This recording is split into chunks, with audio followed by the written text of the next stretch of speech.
चित्रकाधीश, जय काल भैरव, जय माँ काली। तो आज टॉपिक है रात के वक्त की उनकी दिल की बातें। ठीक है, दोपहर के वक्त दीदी के पैर बहुत दुख रहे थे, so we were there and because of that हम रीडिंग नहीं कर पाए। अब मंदिर में जाके आए हैं, नाउ बहुत सही है। Okay, so that is the one thing, that's hope for the best now. Okay, so please pray and yeah, do like, subscribe and share the channel. Let's connect to it. देखते हैं आज हमें क्या reading मिलती है and हम करते हैं tarot and fairy tale oracle से रीडिंग। सबसे पहले हम लेते हैं टैरो को एंड हम पहले करते हैं शफलिंग। ठीक है, चलो फिर अभी करते हैं शफल एंड लाइकवाइज। चलो फिर हमने कर लिए हैं कार्ड्स को ऐसे शफल एंड लेट्स सी कि हमें क्या रीडिंग मिलती है अभी। ओके, 1 2 3 4 5 7। चलो कुछ कार्ड आ चुके हैं, देखते हैं अब हमें क्या रीडिंग मिलता है। एंड कार्ड जैसे भी आएंगे हम वैसे ही उनके लेंगे, reverse to reverse, straight to straight. ठीक है, ये देखो जो पहला कार्ड हमें मिला है वो क्या है, एंड भाई वो है 9 ऑफ सोर्ड्स जो कि है रिवर्स में। ठीक है, that is the main thing over here. 9 of swords Gemini, Libra, Aquarius को रिप्रेजेंट करते हैं, लेकिन अगर हमने इनको देखा तो क्या अंडरस्टैंडिंग मिलती है। ये पर्सन जो है वो भी नेगेटिव शेल को तोड़ रहा है, कि जो नेगेटिव थॉट्स थे उनके बार बार लगातार नकारात्मक सोच रखना, या फिर मेरे साथ बुरा ही होगा, या फिर जिनसे हम उम्मीदें रखते हैं वो हमें धोखा ही देंगे। तो ये जो एक माइंड सेट था उनका, ये जो उनकी सोच की एक पहेली थी, जो सोच का तरीका था, वो अभी उन्होंने बदलने का सोचा है।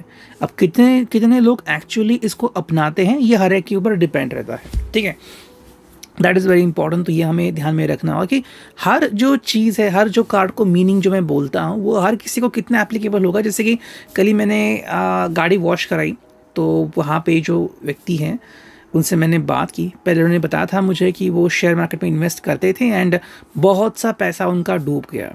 ठीक है, अभी भी 1-1.5 लाख शायद डूब गया होगा, डिपेंडिंग ऑन, उन्होंने खुद शुरू किया था। एंड कल जब मैंने बातें की तो बोले कि भाई मैं 10 लाख जीत गया हूँ, यानी 10 लाख मुझे मिले हैं एंड पर डे मैं 10-15 शायद पता नहीं कितना ही कमाता। ये भी उनके ऊपर, अंडरस्टैंडिंग के ऊपर डिपेंड है। तो ये मैंने कहा कि अगर मैं ट्राई करूँ या कोई दूसरा व्यक्ति ट्राई करे तो उनको उतने ही मिलेंगे, ऐसा नहीं। For example one of my friend जो है, जो IT में है, अभी भी वो बस 25,000 लेके ही बैठे हैं, उससे ज़्यादा आगे नहीं बढ़ रहे शेयर मार्केट में। और ये जो व्यक्ति हैं ये 10 लाख तक पहुँच गए, डिपेंडिंग ऑन कि आपको कितना फ़ायदा होता है, कितना नुकसान होता है। उसी तरीके से ये पर्सन को अगर लगा कि मुझे इस शेल को तोड़ना होगा, तो कितने लोग एक्चुअली इसको तोड़ पाते हैं एंड तोड़ते हैं, ये हर एक के डिसीजन के ऊपर, काम करने के ऊपर डिपेंडेंट है। ठीक है, ये हो गया हमारा पहला कार्ड का मीनिंग। सेकेंड जो कार्ड है वो है भाई 3 ऑफ वॉन्ड्स, एरीज, लियो, साथ, जो कि है रिवर्स में। एंड इसकी बात करें तो अब ये पर्सन रुकने के लिए रेडी नहीं है, यानी कि अगर उनको कोई बात करनी है आपसे तो सीधे सीधे आएंगे और आपसे बात करेंगे। ठीक है, अब यहाँ पे रुकेंगे नहीं, उनके हिसाब से भाई मुझे जो बात करनी है मैं डायरेक्टली अभी कर पाऊँगा, and that is very important. ये क्यों है? बिकॉज पहले शायद उन्होंने वेट किया था बहुत, अब वेट नहीं करने वाले। उनके लिए भी हर मोमेंट बहुत कीमती है और इसी के ऊपर वो ध्यान केंद्रित कर रहे हैं। नेक्स्ट कार्ड हमें मिला है वो है queen of pentacles and that is all about the taurus, Virgo, Capricorn. अगर हमने इसको देखा तो जो हम समझ सकते हैं यहाँ पे कि ये चीज़ है उम्मीदों से भरी, भावनाओं से भरी एंड विश्वास से भरी। ये फाइनली किसी के ऊपर विश्वास करना चाहते हैं, यानी कि अगर आप दोनों के बारे में सोच रहे हैं तो भी फाइनली कि हाँ भाई हम दोनों मिलकर कोई डिसीजन ले सकते हैं एंड हम उसके ऊपर भरोसा कर सकते हैं। अब ये भी बात क्यों इंपॉर्टेंट है, देखो जैसे कि आपने कोई ट्रिप प्लान की या आपने कहा कि भाई कल हम मिलते हैं, किसी कारण से आप मिल नहीं पाए, तो ऐसे में क्या होता है ना कि जो भरोसा किया था कि कल हम मिलेंगे, कल मैंने इतना समय दिया आपको, वो सब टूट गया। ठीक है, ऐसे में अब ये पर्सन जब दोबारा से ये विश्वास रख रहा है तो इसको मालूम है कि मेरा विश्वास जो है वो ज़ाया नहीं होने वाला।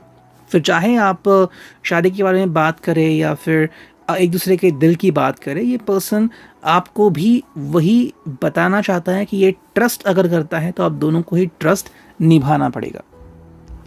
नेक्स्ट कार्ड हमें मिला है यहाँ पे वो है क्वीन ऑफ कप्स एंड ये पहले क्वीन आई थी फ्रॉम पेंटिकल्स और अब आ गया है जो क्वीन का कार्ड, वो है कनेक्शन के बारे में, इमोशंस के बारे में, कैंसर, स्कॉर्पियो, पाइसेस। यहाँ पे पर्सन बेसिकली कह रहे हैं कि भाई I want to know more about you, मैं आपके लिए समय डिवोट करने को रेडी हूँ, क्या आप वही करना चाहते हैं। कई बार क्या होता है कि हम दोनों में फ़र्क होता है, जैसे कि मान लो आप दोनों हैं, आप दोनों में फ़र्क होता है। कैसे फ़र्क होता है? कई बार आपको लगता है कि मेरी जो मन की बात है मैं बोल डालूँ, ठीक है, आपने बोल डाली बात, मान लीजिए कि आप एक मेल पर्सन हैं, आपने अपनी बात बोल डाली आई लव यू, ठीक है। अब वो फीमेल पर्सन है, अगर हम उनके पर्सपेक्टिव से देखें तो शायद आई लव यू बोलना किसी किसी के लिए बहुत ईजी होता है कि मैंने बोल दिया, दैट्स इट। लेकिन किसी किसी के लिए आई लव यू बोलना कमिटमेंट होता है। तो पहली बात वो ये सोचेंगे कि जो आपने आई लव यू कहा वो यूं ही कहा, कि आप उनको पसंद करते हो, या फिर सच में कि आई लव यू मतलब दूसरे किसी को भी मैं ज़िंदगी में कभी आई लव यू नहीं बोलूँगा। ये समझने में समय लगता है। तो ये पर्सन इमोशंस के थ्रू आगे बढ़ रहे हैं, ये इमोशनली बिल्कुल भी सेटबैक बर्दाश्त नहीं कर पाएंगे, ठीक है। नेक्स्ट कार्ड आ गया है वो है 7 ऑफ पेंटिकल्स, जो कि हमें दिख रहा है यहाँ पे रिवर्स में। तो ये पर्सन आपको चॉइस नहीं दे रहे, बल्कि आपको बोल रहे हैं कि अगर आपको मेरे साथ आगे बढ़ना है तो हम यही करेंगे, इन दैट्स इट। तो चॉइसेस, ये जो ऑप्शन था अभी बंद हो गया है। अगर आप मेरे कंटिन्यूस व्यूअर हैं तो आपने देखा होगा कि कई बार मैंने बोला था, आई थिंक कुछ दिनों पहले, कि ये पर्सन आपको चॉइसेस दे रहे हैं। तो वो जो समय था अब इन्होंने ख़त्म कर दिया है। अब वो बोल रहे हैं कि जैसा मैं कहूँगा या मैं कहूँगी बिल्कुल वैसा ही होगा। चॉइसेस का जो ऑप्शन है वो बंद कर दिया मैंने। अब हमारे लिए क्या इंपॉर्टेंट है? फॉलोइंग द ट्रुथ, एक सच जो आप दोनों के लिए काफ़ी इंपॉर्टेंट है। या तो प्यार है, और प्यार है तो प्यार निभाना पड़ेगा, और अगर प्यार नहीं है तो ये सिर्फ फ्लर्टेशियस है। तो ये फ्लर्ट करने के लिए अवेलेबल है या नहीं, ये खुद डिसाइड करेंगे, ठीक है। बहुत स्ट्रेट फॉरवर्ड टॉक। नेक्स्ट जो है वो है 9 of swords, sorry 6 of swords है, ये जेमिनी, लिब्रा, एक्वेरियस। एंड इसको अगर हम देखें ये अगेन रिवर्स में है। तो ये पर्सन अभी आपके साथ ही स्टक है, यानी कि अगर आपने कहा है कि रुको तो ये भी रुक गए हैं। लेकिन ये एक थोड़ा सा और भी वर्जन हो सकता है कि अगर मैं रुकी हूँ तो आपको भी रुकना पड़ेगा, ठीक है। यानी कि आपको भी आगे बढ़ने नहीं देंगे, सिंपल सी बात है। आपको, अगर आप इनको एज अ कपल मानते हो आप दोनों को, तो ये इस कपल फॉर्मेशन को लेके बैठे हैं। फिर चाहे आप सोशल मीडिया पे जाएं, अपने फ्रेंड लिस्ट में जाएं, आपको हमेशा इनका और आप दोनों का स्टेटस वही मेंटेन करना पड़ेगा, ठीक है। तो ये आपके ऊपर जिम्मेदारी डाल रहे हैं, आपको भी जिम्मेदारी निभानी पड़ेगी। एंड नेक्स्ट कार्ड में मिला है वो है भाई 9 of cups reverse, cancer, Scorpio, Pisces. अब ये जो बात होती है ना कि मुझे लगा, मैंने विश की, ठीक है, वो समय चला गया, अब जो है आती है रिस्पॉन्सिबिलिटी। ये कार्ड मैं कैसे समझाऊँ? काफ़ी लोगों को लगता है कि भाई प्यार करना मतलब बहुत ही स्वीट वाला मोमेंट, ठीक है, चलो मान लिया आपने प्यार किया, थोड़े से मोमेंट्स एंजॉय किए, चाहे वो हग्स एंड किसेस हो। अब बात आती है शादी की, फिर आती है बात सेटल होने की, अपना घर खरीदना, हर महीने का सब घर चलाना, जिसमें हम कहते हैं कि भाई तरकारी लाने से लेके ग्रोसरी स्टोर जाना, है ना, एंड वहाँ से लेके भाई फिर आगे की तैयारी वो सब करना, ये जितना लगता है ना उतना इजी नहीं है।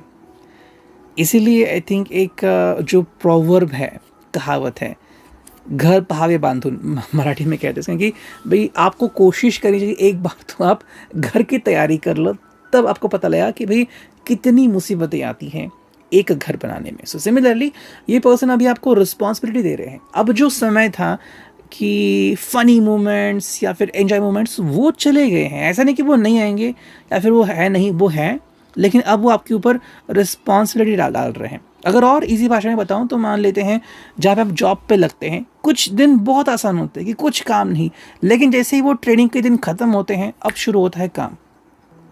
फिर आपको ओटी करना पड़ता है, फिर ये काम करो, वो काम करो, इनकी बात सुनो, उनकी बात सुनो, बहुत मुश्किलों का सामना फिर करना पड़ता है।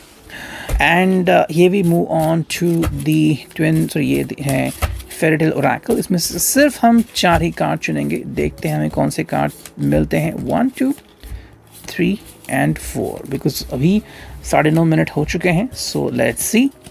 देखो पहला जो कार्ड हमें मिला है यहाँ पे वो है ऑब्स्टैकल, यानी कि जो सबसे पहली बात वो आपसे कहता है कि अब जो शुरुआत है ज़िंदगी में वो है पहचान करना।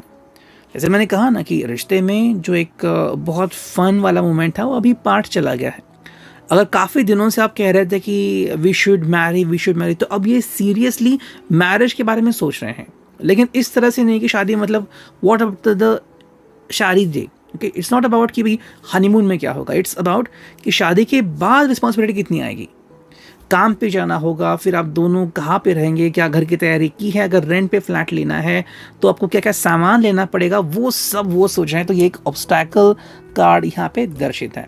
सेकेंड जो कार्ड है अंडरस्टैंडिंग, कि भाई इनकी जो सोच है अगर मान लो बदल गई है, जैसे मैंने कहा कि अब रिस्पॉन्सिबिलिटी आ गई है, क्या आप इनकी इस बातों को एक्सेप्ट करते हो, इनसे कनेक्ट करते हो, ये भी वो जानना पसंद करेंगे। तो जो कार्ड है इनएक्शन, इनएक्शन मतलब क्या है कि भाई मुझे तो कुछ नहीं करना, आप खुद तैयार कीजिए। मतलब अगर आपने कहा है कि I want to lead you towards marriage, तो ठीक है, तैयारी कर लीजिए। अब सवाल आएगा कि आप अकेले तैयारी कर सकते हैं या नहीं, या फिर अगर आप अचानक चुप बैठे हैं तो क्यों चुप बैठे हैं, तो ये आपसे जवाब मांगना चाहते हैं। एंड जो फोर्थ कार्ड में मिला है वो है पेशेंस। तो इसलिए वो कह रहे हैं कि या तो आप इन सारे चीज़ों को एक्सेप्ट कर दो एंड रेडी हो जाओ, और अगर नहीं तो पेशेंस दिखाओ। हम सब ने भी कुछ ऐसे एग्जाम्पल देखे हैं कि भाई प्यार होता है चाहे वो किसी भी उम्र में हो, और वो बिना सोचे शादी करते हैं, लेकिन फिर मुसीबतें आती हैं एंड फिर अगर कोई हेल्प के लिए नहीं आया तो फिर एक दूसरे के ऊपर चिल्लाते हैं। तो यहाँ पे ये नहीं होना चाहिए, इसीलिए आपको समय दे रहे हैं कि सोचिए क्या ये सही समय है, क्या आप दोनों के पास उतना सोर्स ऑफ इनकम है, क्या आपकी जॉब स्टेबल है, what about the future planning, इन सब के बारे में आपको सोचने को कह रहे हैं। ये था reading. I hope it will resonate.